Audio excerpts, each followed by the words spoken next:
So we're judging the container, The glass glass container for impurities, and in this case, the glass has quite a few ripples on this side especially. They're just so out of a score of possibility of 10, we're going to give that one 8, that it just has a number of ripples in it. Yeah. There are no impurities. We're looking for anything that could be an impurity. A plant part, could be a wing, it could be a foot of a bee, and we're looking for those, and there isn't anything in this particular entrant. For the naked eye. Then we have this And then we'll put it, device. I don't know what it's called. it's polarized light. Okay. And you can check for clarity, and that just shows more of any impurities, but also small bubbles and foam that might be in there. We're looking for the clearest possible samples.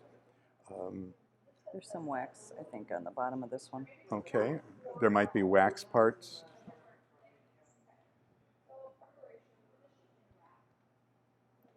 Settled on the bottom. Yep.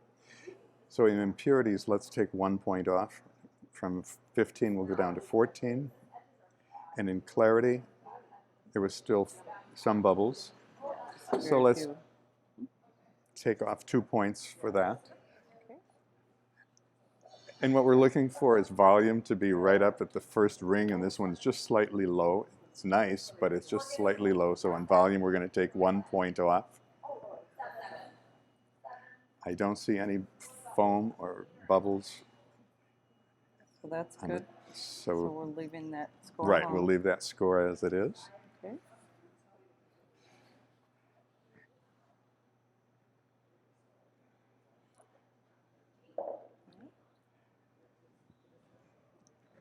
That's good.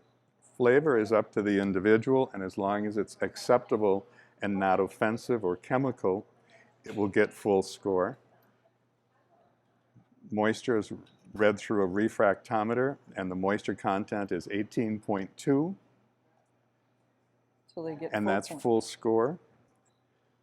Okay. And we're finished judging that particular jar.